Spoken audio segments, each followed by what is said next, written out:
Greetings and welcome to the Reparenting Daily podcast.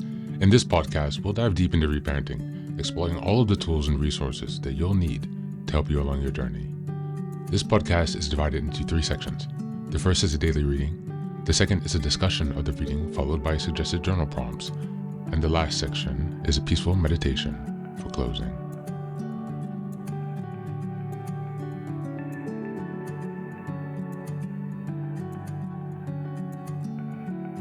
Good morning, good afternoon, and good evening from whenever and wherever you're joining us today. I'm so glad that you're here as we continue on this journey of self-expansion and growth. If this is your first time, welcome. Before we dive in, a quick reminder. Like, share, and subscribe to this podcast on Apple Podcasts, Spotify, and YouTube.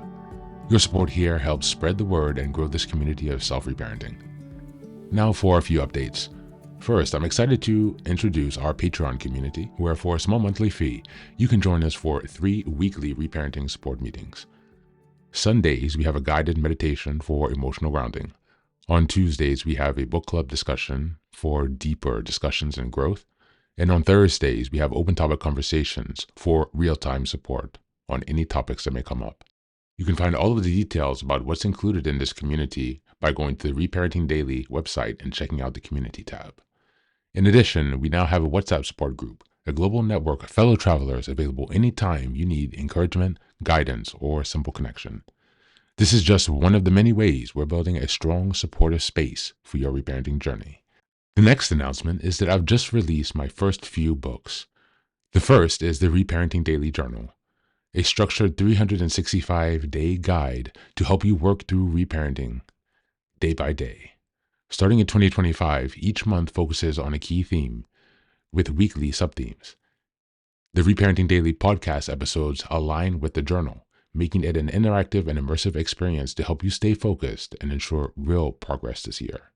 Now for the next announcement, I'm thrilled to introduce Fairy Tales for Reparenting Daily, a collection of 3 books inspired by Jungian analysis, mythology, philosophy, psychology, and most importantly, the work of Marie-Louise von Franz.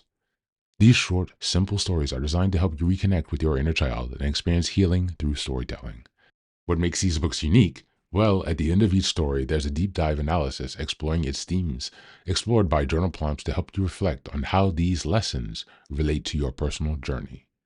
All of these books are now available on Amazon, so go ahead and take a look and support this project. Reparenting is a journey of growth, iterative change, and continuous improvement. Much like nurturing the bonsai tree, it requires patience, care, consistency, and attention. Thanks for being here and supporting this work, and for committing on your journey of self-expansion. Now, without further ado, let's dive into today's practice. Today's reading is from the I Ching. We're reading Hexagram 43, Determination. Just as a reminder, we're in April, and the theme is Developing Structure and Discipline. We're in week 4, which is April 22nd until the 30th. And the theme for this week is how to hold yourself accountable. Determination. Some resolution is pointing to a breakthrough, but decisive action will be necessary. If you diligently hold your ground, warding off negative tendencies or bad influences, goodness will indeed prevail. The persistence of negativity is a factor of human affairs. Just when you think an undesirable element has been uprooted, it or another will pop up again, sprouting through some crack in the pavement of decent society.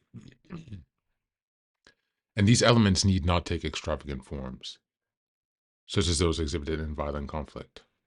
Garden variety lies and deceit are more common and persistent, but should also be rooted out diligently. Be resolute against the forces of negativity, whether in your social or professional life, or in your own soul. Be certain rules must be followed for your own efforts to succeed. The first rule, do not compromise with corruption. Misdeeds and shameful actions must be identified for what they are and quickly discredited. The second, you cannot successfully resist or defeat negativity on its own terms. Positive alternatives, which lead away from the nature of the problem, are more appropriate than trying to counter corruption with raw power.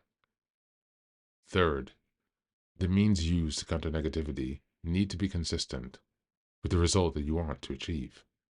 You cannot stop the spreading of lies by spreading more of them. By adding to the positive elements in a situation, you automatically diminish the bad. This is the only way to tip the scales and efficiently neutralize negativity over time. The reminder here is that for you to maintain a consistent level of self-awareness while sharing your advantages and virtues with others. As we move to the lines. Line 1. Press forward when you are not equal to the task. To press forward when you are not equal to the task would be to invite mistake and misfortune. Gauge your strength carefully before undertaking a new initiative, and venture only as far as you know you can go with a certainty of success. To plunge ahead blindly at the beginning is not skillful, for this is a time when an unexpected setback could produce the most disastrous results. Beware of self-confidence that is not grounded. Line 2. To succeed, let your determination include sensitivity, readiness, and caution. Expect the unexpected. Move through life with the calm alertness of someone driving through a winding mountain pass at night. Watch for movements around each new bend of the road. Be optimistic but careful. A strong character will triumph in the end. Line 3. This line points to someone caught in an ambiguous situation, where existing relationships interfere with them struggle against negative forces. In such situation, you may have to use authority to turn things around, as others may be questioning your motive. Though your reputation could become muddied, it is temporary. By keeping your motive pure, even an association with disruptive influences will leave you free of blame in the end. Line 4. A restless person with an obstinate attitude meets with misfortune. Failure to heed good advice when confronting antagonistic forces is bound to lead to failure. Line 5. Uprooting corruption in high places is difficult and can only be accomplished by a steady and determined effort. Just as weeds spring back to life after they have been chopped down, corruption tends to reemerge, even after initial efforts seems to have worked. Only perseverance can succeed against deeply rooted negative forces. And sixth line.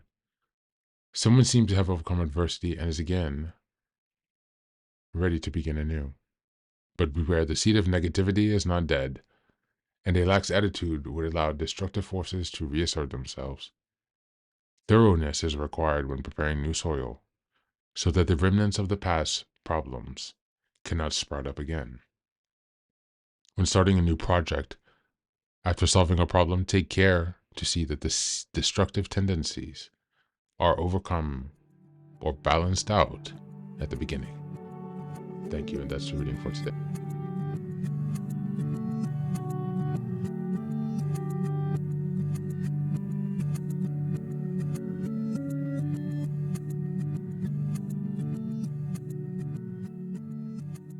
Welcome back.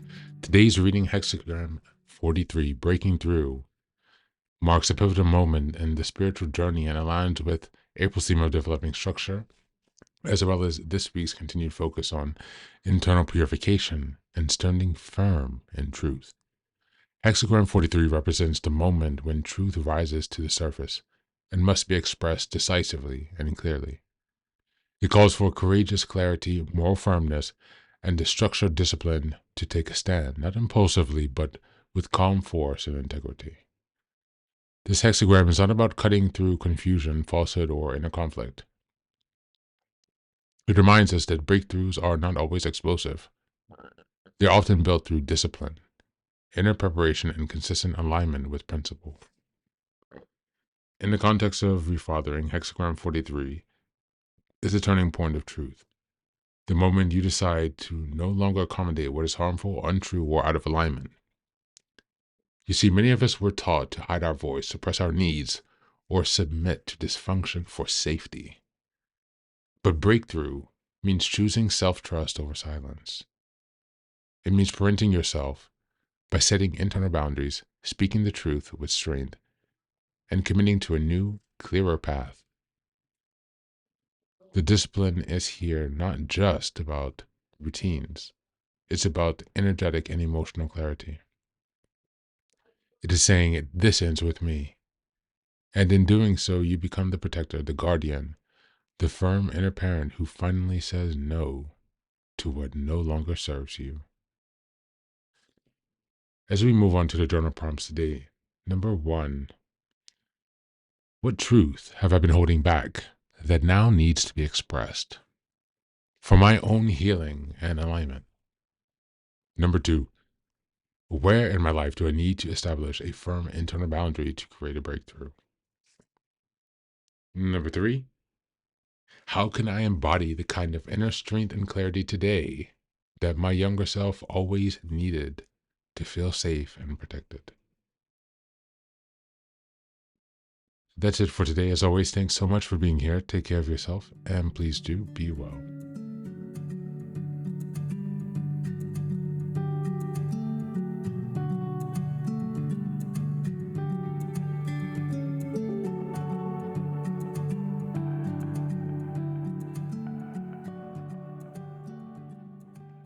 Welcome back. Welcome back. Now, this is the third and final section of the daily podcast. This is your silent meditation. Please go ahead and find a space where you can be comfortable and undisturbed, where you can relax and spend some time with yourself for this 10-minute silent meditation. You can choose to be sitting, standing, lying down, or in whatever position makes you comfortable today. Take a moment to simply be with yourself. Focus on your breath and gently connect with each part of your body. If thoughts arise, don't let them overwhelm you. Just observe them without attachment. Imagine them as leaves drifting down atop a river, passing by without needing your engagement. Stay present, grounded, and open to this moment, no matter what time you are listening and practicing this meditation. Namaste.